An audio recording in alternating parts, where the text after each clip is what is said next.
विचलित मत होना दुख आने पर, क्योंकि हमारे कर्म ही हैं और कोई नहीं। हमारे ही कर्म हैं जिनको हमें भोगना ही पड़ेगा। तो हिम्मत कर लो, कमर कस लो, चलो इस मार्ग में। जैसे अभी आपको कोई दुख नहीं, कोई परिस्थिति बिगड़ी नहीं, बड़े आनंद से समय कट रहा है, बिल्कुल होश में हो जाओ, आगे आने वाला समय है। एक भगत जी से जब हम बात करते तो उनसे कहते भजन करो, तो हाँ हाँ ऐसा करो, हाँ हाँ। अब जब गिरा समस्या का तो होश उड़ गए, चेहरा उड़, वो शांति, वो प्रसन्नता सब गायब। क्यों? पहले से तैयार नहीं थे ना, उस दुख के लिए तैयार नहीं थे। इसलिए रोज सत्संग में आपको तैयार करते हैं।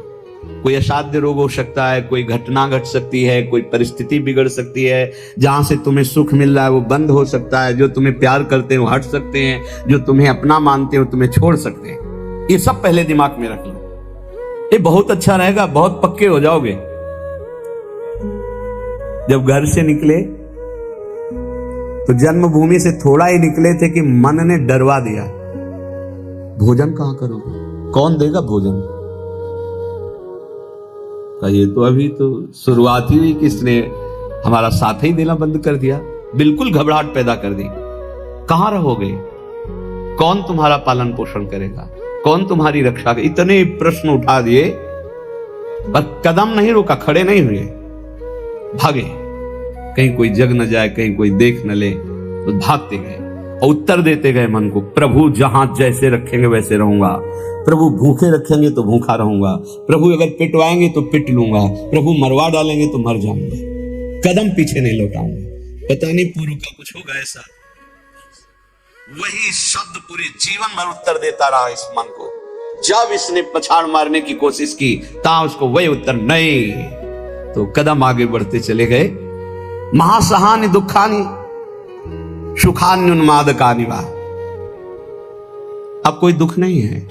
क्यों? जैसे अपनी घर आ जाए और पता चले गाड़ी बिगड़ गई, तो सुख होगा इस बात का कि गाड़ी को तो बिगड़ना ही था, पर घर आके बिगड़ी ये बहुत हुआ। अच्छा, अगर कहीं रास्ते में बिगड़ जाती तो गड़बड़ हो जाता, फिर पता नहीं अंधेरा हो जाता और हम अपने घर तक नहीं पहुंच पाते।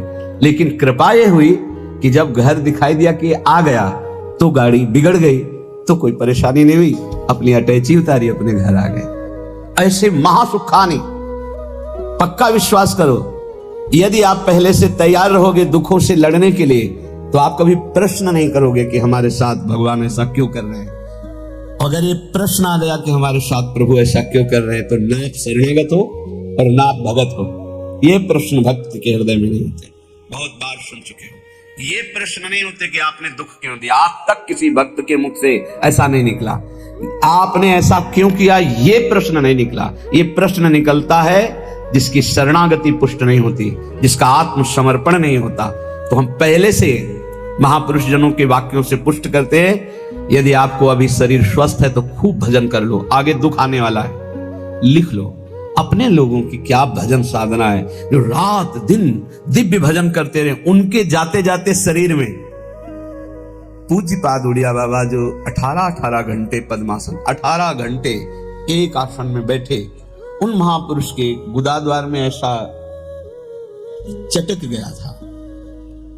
वो जो भी नाम हमें तो याद नहीं है, ये इन नामों में नहीं है जो अभी लिए जाते हैं, गुदा रोग से संबंधित, जो बड़ा पीड़ा देने वाला रोग होता है, पर वो होता इन्हीं गुदाद्वार के अंतर्गत, बहुत पीड़ा। पर वो ऐसी स्थिति में भी पद्मासन में अपने आसन में बैठते थे, कोई औषधि प्रयोग नहीं। बोले इसका तो केवल ऑपरेशन होता है, बोले कोई जरूरत नहीं। कई महीने तक पीड़ा देता रहा, फिर गायब हो गया। क्यों? क्योंकि उतना ही प्रारब्ध है। वो जहां अपना कष्ट भुगवा दिया खत्म हो जाएगा, बिना औषधि के खत्म हो जाएगा। हिम्मत रखना। बड़े बड़े महापुरुषों के शरीरों में कष्ट आया है तो पहले से तैयारी कर लो। भला हम कष्ट की तैयारी क्यों कर लें? क्योंकि हमें सुख भोगना है। देखो, जन्मभूमि से 5-7 कोस गंगा दी, नंगे पैर से जाया जाता था गंगा स्नान करने। छोटे छोटे बच्चे थे, साजन, नंगे पैर चलाया जाता, क्योंकि गंगा स्नान करने जा रहे, बड़ा भाव रहता है, पवित्र भाव, दाक्षाष्टांग दंड। तो ये गर्मी सहते हुए नंगे पैर जा रहे हैं। गंगा स्नान करके फिर नंगे पैर आ रहे हैं। क्यों? क्योंकि गंगा जी पाप हारणी है। पाप नष्ट होगा तो क्या होगा? बोले सुख मिलेगा। सुख की लालसा से इतना कष्ट सह रहे। निर्जला एकादशी रह रहे हैं, एक बूंद पानी नहीं पी रहे, कष्ट सह रहे। ये कष्ट क्यों सह रहे? बोले इससे भगवान की भक्ति मिलेगी, पाप नष्ट होगा, हृदय में शांति सुख मिलेगा, धर्म बनेगा। जानबूझ करके जो कष्ट सहा जाता है, उससे जो जानबूझकर पाप किए गए वो भस्म हो जाते हैं। तो हम पहले से महासहाने दुखानी, भक्ति मार्ग में चलने के लिए पहले से कमर कस लें। हमारा अपमान होगा, हमारे शरीर में असाध्य रोग हो सकता है, हमें कोई भारी संकट विपत्ति घेर सकती है। क्यों? क्या भक्ति मार्ग वाले को ही मिलता है? नहीं, भोगना तो सबको पड़ता है, पर भक्ति मार्ग वाले को तैयारी इसलिए करनी कि लड़खड़ा के रुक न जाए, उसको इस क्षेत्र को क्रॉस ही करना है। इतना सबको क्रॉस करना पड़ता है। जैसे आगे की यात्रा बड़ी सुखद है, पर 1 किलोमीटर बहुत कष्टप्रद है, तो आप पहले तैयारी कर लीजिए, जल पी करके खा पी के तैयार कर कि अब हमको 1 किलोमीटर कष्ट में व्यतीत करते हुए दौड़ना है। ऐसे जाना होता है इस मार्ग में। तो खा पी के शास्त्रों का स्वाध्याय करके, सत्संग सुन करके, संतों के चरित्र सुनकर हम परिपक्व होते कि ऐसी भीषण कष्ट की अवस्था में भी मुझे भजन करना है। और भाग पड़ो, रुको मत। देखो, अगर इस मार्ग में तुम्हें जीतना है तो एक जिद्दी स्वभाव बनाना होगा। ये हमारे अनुभव की बात है। बड़े महापुरुषों के जीवन दिनचर्या को देखकर उसी का नकल करने की कोशिश की, अनुसरण करने की कोशिश की कि वैसे ही चलना है। कैसी भी परिस्थिति हो, हमारी दिनचर्या नहीं टूटनी चाहिए, बस आप जीत जाओगे। जरा सा कुछ शरीर में होता है तो कहां है वो, दिखाई नहीं, थोड़ा शरीर अस्वस्थ है, ये विषयी पुरुषों का होता है। ये शब्द विषयी पुरुषों का होता है, भगवत पार्षद साधकों का नहीं होता है। साधकों का नहीं होता है। किसी भी परिस्थिति में अगर जान है तो दिनचर्या है, पकड़ो, हमें ले चलो। नहीं, ऐसे चलने लायक नहीं, चलो व्हील चेयर में बैठा लो, ले चलो, ये हमारा टाइम है चलने का, चलाओ। बिल्कुल जिद्दी स्वभाव, किसी की ना सुनना, अपनी दिनचर्या को भगवान मान करके चलना, बस जीत जाओगे, जीत जाओगे। कोई भी परिस्थिति परास्त नहीं कर सकती, कोई भी परिस्थिति। केवल आप बल रखो अंदर भगवान का, और अपनी दिनचर्या को प्रमाद स्थिति में मत देखो। नहीं, ये तो बहुत बड़ी हानि हो जाएगी, मेरे मन को ये प्रमाद करने की आदत बन जाएगी। ऐसा नहीं होगा। हमने बड़े महापुरुषों को देखा है, दिनचर्या भगवान का स्वरूप। कैसी भी परिस्थिति में यदि दिनचर्या को आपने टालना नहीं सीखा तो जीत जाओगे। हम जहां खड़े होते हैं वहीं खड़े होंगे, जिस टाइम खड़े होते हैं उसी टाइम खड़े होंगे, जिस टाइम बैठना उसी टाइम बैठेंगे, जिस टाइम लेटना उसी टाइम लेटेंगे। हर काम घड़ी से होता है, 1 मिनट का अंतर कभी नहीं। तो ऐसे नहीं, लड़ना सीखो, हारना नहीं। बड़ी भीषण गर्मी है, पहली बार सृष्टि में गर्मी पड़ रही है। ये गर्मी कटती थी काशी के घाटों में, जहां नीचे पत्थरों से लपट उठती थी। पीने के लिए बिस्लरी नहीं, गंगा जल, जो ऊपरी तह में गंगा जल खौलता हुआ ऐसा गर्म दिखाई दे। गंगा जल के 2 स्वरूप होते हैं। जैसे सर्दी में ऊपर एकदम ठंडा, नीचे इतना डुबकी लगाओ तो गर्म। अब गर्मी में है ऊपर गर्म, नीचे ठंडा। वो हम लोग वहां रहे तो पूरी प्रक्रियाएं सब पता है। दिन में पंडों की छतुरी और रात में ऐसे बस वही मार्किन जो पहने वही बिछा ले, आग, पसीना पसीना पसीना। ठीक 2 बजे वो दुप दुप वाली घड़ी छोटी, बस शुरू दिनचर्या जल्दी विश्वनाथ। अपने जीवन को ऐसा बना लो मजबूत, कोई भी रोग दोष दुख विपत्ति संकट प्रभु के चिंतन से ना हटा पाए। वो देखते हैं, प्रभु देखते हैं मेरे लिए कितना समर्पण है, मेरे लिए कितना। अब तो कष्ट है ऐसा, आप आराम से शयन करना सीखे अगर, तो आप साधक नहीं हैं। आज तक कभी चलो सोया जाए ऐसा दिमाग में रख के नहीं लेटा गया है। करवट लिए बैठो, मंत्राकार वृत्ति, सीधे लेटे मंत्राकार वृत्ति। अब जब आ गई नींद आ गई, अपने समय से फिर उठ गए। हम सोने के लिए नहीं लेटते, हम लेटकर भी भजन करते हैं, भजन के लिए लेटते हैं। हम इसलिए बता रहे हैं कि इसको पकड़ो, यही तुम्हारी लड़ाई है। जब तुम खाली लेटोगे सोने के लिए तो काम वेदना और नाना प्रकार के विषय चिंतन उस समय हावी होंगे, और जब तुम भजन करते हुए भजन की वृत्ति में लेटोगे तो लेटे लेटे मंत्र सुन रहे, भजन कर रहे, कब सो गए आपको पता नहीं चला, निर्विकार स्थिति में। और जब जगोगे तो निर्विकार स्थिति में। और ऐसी स्थिति में जब स्वप्न आएंगे तो निर्विकार भजन वाले महापुरुषों का सानिध्य, भगवत प्रेमी संतों का संग। कैसे तुम्हें बताए, एक से कोई दिन ऐसा नहीं जिस दिन एक से एक महापुरुषों का मिलन ना हो, एक से एक महापुरुषों का मिलन। क्यों? भगवान सब रूपों में, उन्हीं की शरण में, उन्हीं का निरंतर चिंतन है, तो वो अपने भक्त का मनोरंजन करते हैं। भक्तों का मनोरंजन किससे होता है? भगवान से। भक्त जन मनोरंजन भगवान का नाम। तो कैसे मनोरंजन? जैसे आदमी थक जाता है तो बोले अभी लगाओ थोड़ी देर देखे। तो भक्त को विश्राम देने के लिए भगवान क्या करते हैं? स्वाप में अपनी दिव्य लीलाएं। कभी किसी भक्त का सानिध्य, कभी वो जगह परमानंद में डूब रहा है, आज तो हमें कबीरदास जी के दर्शन हुए, आज तो हमें महापुरुष के, आज राधा बाबा के एकदम आनंद मगन, आज तो प्रभु देखो कैसी लीला दिखाई, बड़े बड़े दिव्य भाव। कब? जब शयन करने के लिए शयन नहीं कर रहे, भजन करते हुए शयन कर रहे हैं। जितना हमारा समय है लेटने का, बस उतना ही समय है, उसके अलावा नहीं। थक गए होगे आप, लेट जाओ। आसपास जैसे सेवा में जो रहते हैं, हाँ ठीक लेटे आए, अभी 35 मिनट है लेटने वाले समय को, फिर खड़े हुए 4 कदम चल के फिर बैठ गए, पूरा हो गया। हाँ बिल्कुल समय हो गया, कांटे पे समय आया लेट गए, कांटे पे समय आया उठ गए।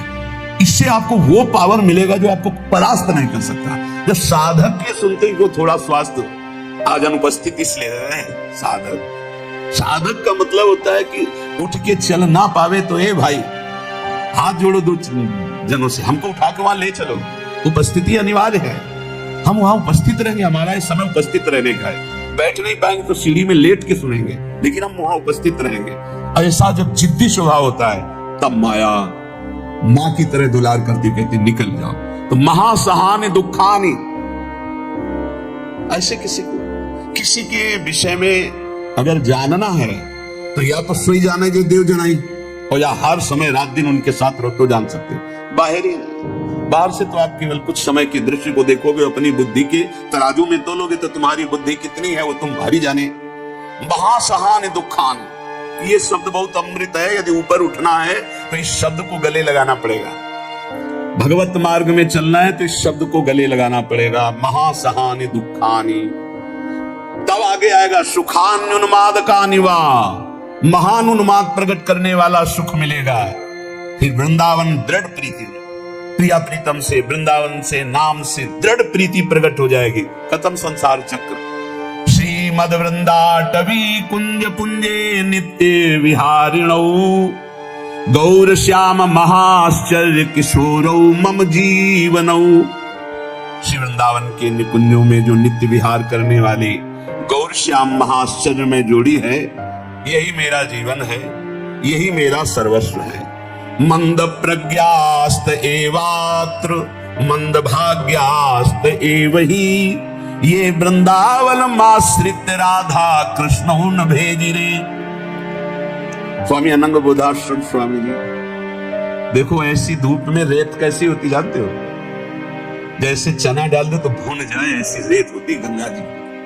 हम चले हैं उस पे रहे, पैर रखो तो ऐसा लगता है जैसे तपती हुई तवा में रख दिया। जहाँ शुष्क रेत है ना, एकदम सूखी रेत, तो बिल्कुल भुनी हुई, ऐसा लगती है कि बस अन्न डाल दो तो लावा बन जाए, भुन जाए, ऐसी रेत। तो आप दिगंबर ऋषि में रहते, रात दिन 24 घंटे। जैसे दोपहर में कोई बहुत दया करके भिक्षा देने जाता, अरे स्वामी जी पैर रखते नहीं बनता, ऐसे रेत लेते, ऐसे खड़ा हो जाएगा शीतल। और आपकी त्वचा ऐसी जैसे कहने में अशुद्ध लगता है, जैसे पशुओं की त्वचा हो तो ऐसी त्वचा हो गई। प्रकृति का वार पूर्ण सहते हुए तब धर्म सम्राट करपात्री जी साष्टांग दंडवत करते से, अगर मूर्तिमान ब्रह्म का साकार रूप देखना है बोले जाओ, अश्विनी आश्रम की रेती में पड़ा हुआ है मूर्तिमान ब्रह्म, जटाओं का खाल, पूरा शरीर श्याम वर्ण का, दिगंबर, ब्रह्माकार उन्मादकारी नेत्र, रात दिन एकांत वही गंगा की रेती। महापुरुषों ने भगवत प्राप्ति के लिए, ब्रह्म बोध के लिए इस देव भाव का पूर्ण विस्मरण कर दिया। इसलिए मंद प्रज्ञास्त एवात्र मंद भाग्यास्त एव ही, श्रीपाद कह रहे कि जिनकी बुद्धि मंद है वही मंदभागी होते हैं, अभागी होते हैं। मंद बुद्धि क्या है? हम इसके बिना तो नहीं रह सकते, हम इसके बिना तो नहीं जी सकते, हमको तो ये चाहिए, ये मंद बुद्धि। अरे तू भगवान का अविनाशी अंश है, तेरे को कुछ नहीं चाहिए प्यारे, तू शरीर भाव में स्थित हो गया, इसलिए कुछ नहीं चाहिए। जिस दिन जो ठान लेगा वैसे ही होगा। कई वर्ष अन्न नहीं पाएगा। ब्राह्मण में क्या मिलता? कभी जब कोई पूछता वैसे तो उबली हुई आलू या इतना गुड़, कभी कोई हफ्ता 10 दिन में दूध थोड़ा दे, कोई फर्क नहीं। काफी समय तक भगवती भागीरथी के परम पावन दुग्ध का पान करके जैसा इस शरीर को बनाना चाहो 10 दिन केवल कष्ट लगता है। जैसे अन्न छोड़ो तो 10 दिन परेशानी, फलाहार छोड़ दो, केवल जल पे आ जाओ तो 10-15 दिन परेशानी, इसके बाद शरीर उसी में सेट हो जाएगा। वो उतने जल की खुराक में अपने जीवन को चलाने लगेगा। घबराते हो केवल कि ऐसा कैसे चल सकता है? सब सहन करने की कोशिश करो, सब सहन हो गए। सच्ची मानिए, ये अच्छे अच्छे पदार्थ खाकर सुविधाजनक जीवन व्यतीत करके वो उच्च कोटि की अध्यात्म की ऊंचाई बहुत कठिन है, बहुत कठिन है। लालसा तो बहुत ऊंची करते हैं, लेकिन आचरण हमारे अगर ठीक नहीं है, हमारी वैसी लालसा के अनुसार साधना नहीं है, वैसे हम चल नहीं रहे, तो कैसे लालसा पूर्ण होगी? समझो पहले। देहूति जैसी पत्नी के लिए 10,000 वर्ष तक करदम जी को तपस्या करनी पड़ी थी। भगवान प्रकट हुए थे तब महाराज आदि सम्राट मनुष्य रूपा से प्रकट हुई देहूति जी, और भगवान कपिल देव जी जैसे पुत्र प्रकट। तपस्या, भजन। बोले जो मंद बुद्धि वाले हैं, अच्छा खाने को मिल रहा है, सुविधाजनक रहने को मिल रहा है, दिन कट रहा है, दिन काटने के लिए मिला है। अरे एक एक मिनट सार्थक करने के लिए, काटने के लिए नहीं। दांती पीस के भजन होता है। देखो हम बताएं तुम्हें अनुभव की बात, 10-5 मिनट भजन में मन लग जाएगा जो अच्छा अभ्यास की हो। सब याद रखो, यहां हम खाई पी बातें कहते हैं। अगर भजन का अभ्यास अच्छा कर रहे हो तो 10-5 मिनट, बहुत 20 मिनट घसीट ले।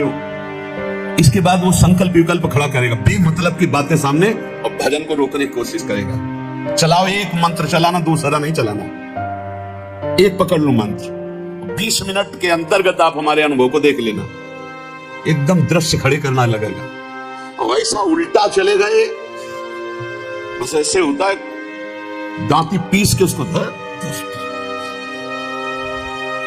बार बार लड़ो, बार बार उसको परास्त करो, उसको बार बार परास्त। बेमतलब की बातें, बेमतलब का दृश्य, बेमतलब की घटनाएं उपस्थित करके वो मंत्र को रोकेगा। चलाओ, ये भगवत मार्ग की बात कह रहा हूं।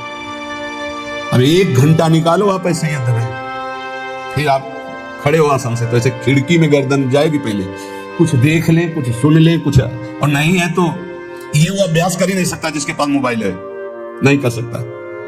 क्योंकि जब वो स्थिति आती है ना दांती पीस के इसको जबरदस्ती बस में करने की, पक्का समझो ऐसे ही करना पड़ता है। तो उसको लगता है कैसे मारो, तो लगता है इसी मंत्र से मारो, ये तभी वो विचलित होता है। और बार बार पसीना आ जाता है, माथे पे नहीं मन पे पसीना आ जाता है, थक जाता है। जब लस्त हो जाए, त्राहिमाम मच जाए, तब और जिद्दी बनकर मंत्र जप करो, अभी बस में हो जाए।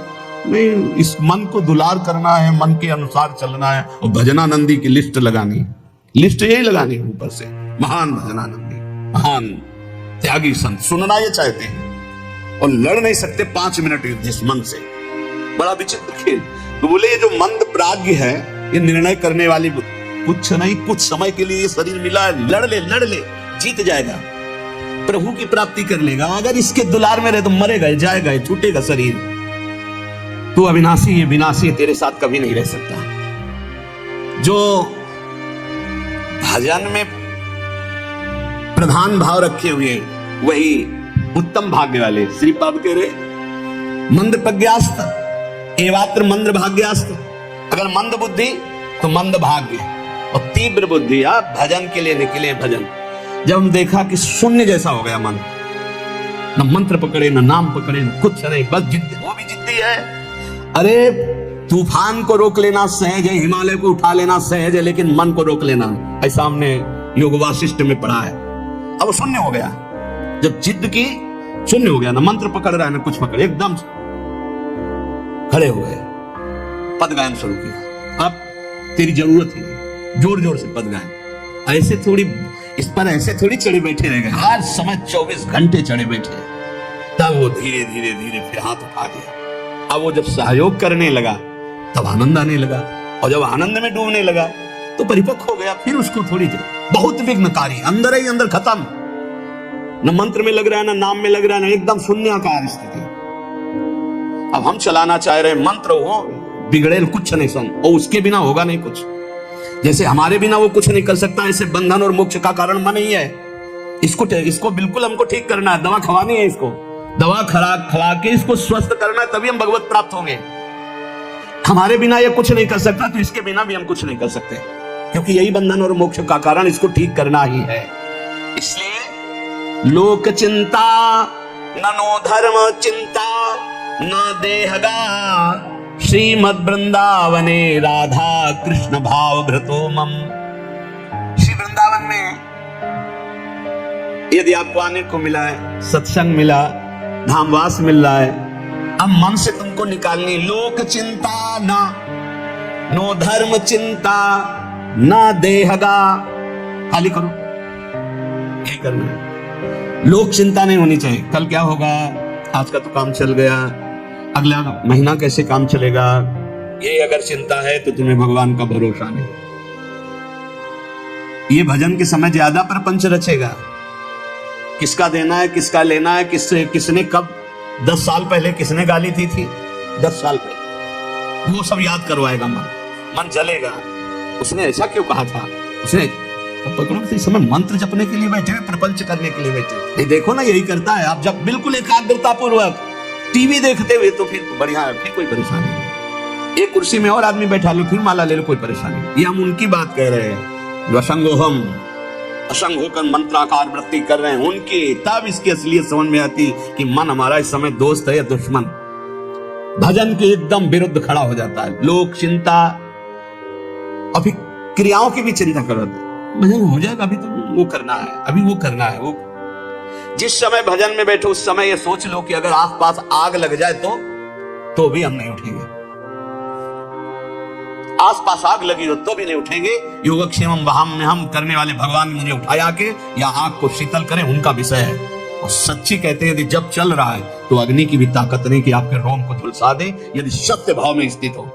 प्रहलाद जी को आग में झोंक दिया गया, कबीरदास जी को आग में झोंक दिया गया, कुछ नहीं हुआ, क्योंकि आग में जो दायिका शक्ति है वो प्रभु के द्वारा दी गई है, प्रभु ने ही प्रकट की है। पूरी लंका जल गई, हनुमान जी महाराज की पूंछ के बार में भी झुलसन नहीं हुई।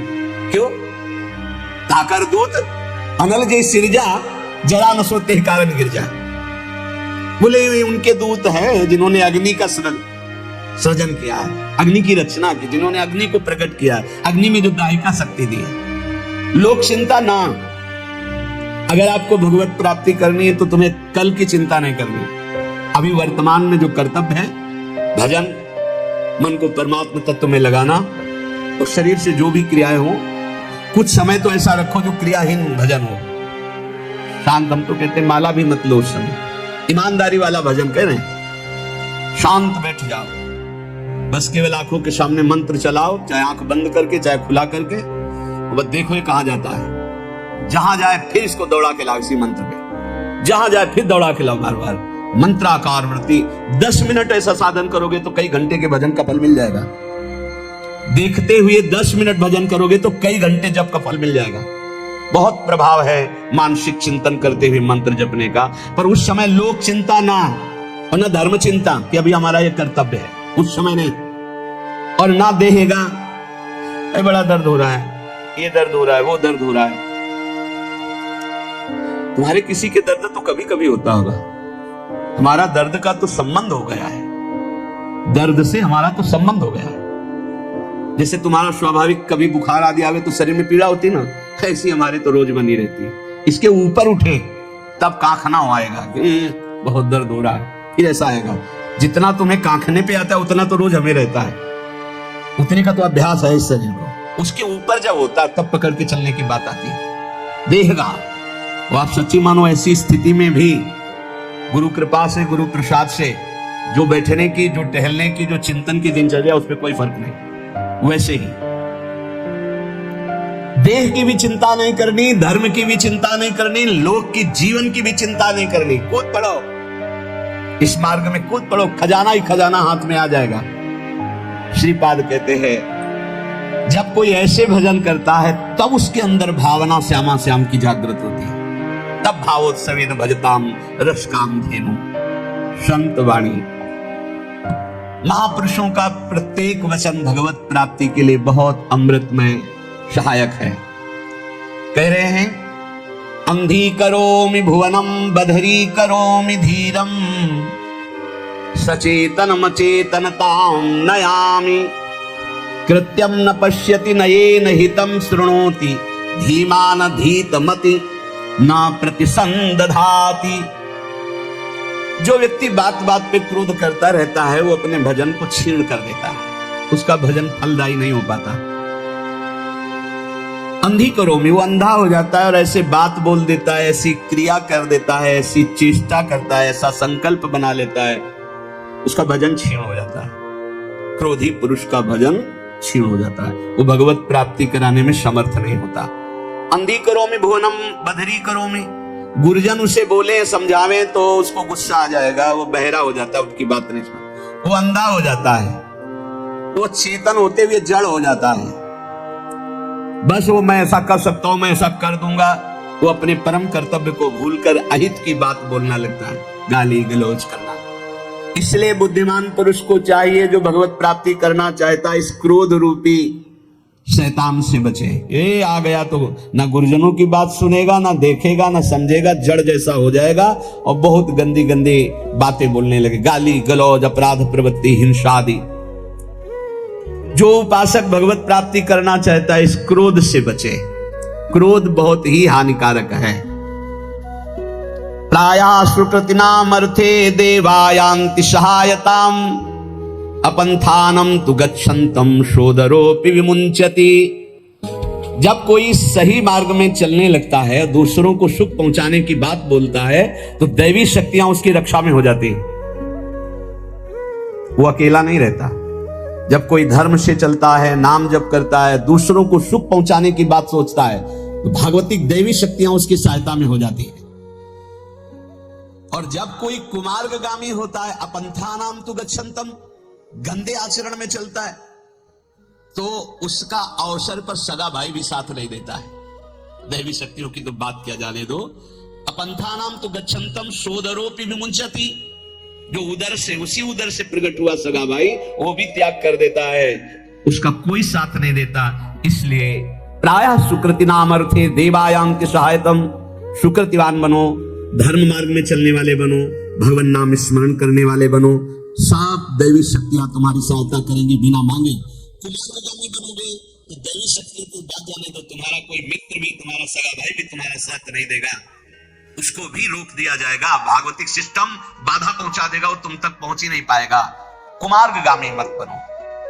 यदि ये दो अक्षर तुम्हारी जिह्वा पे विराजमान हैं, हरि राधा कृष्ण, तो वज्रम पापमही भृतां भवद्रोदेकस्य सिद्धौषधं मिथ्या ज्ञान निशा विशाल तमसस् तिग्मासु बिंबोदयः कुरुक्लेशमहीरुहा मरुतरज्ज्वाला जटाला शिखी द्वारम निर्वृति सद्मनो विजयते कृष्णेति वर्णद्वयम्।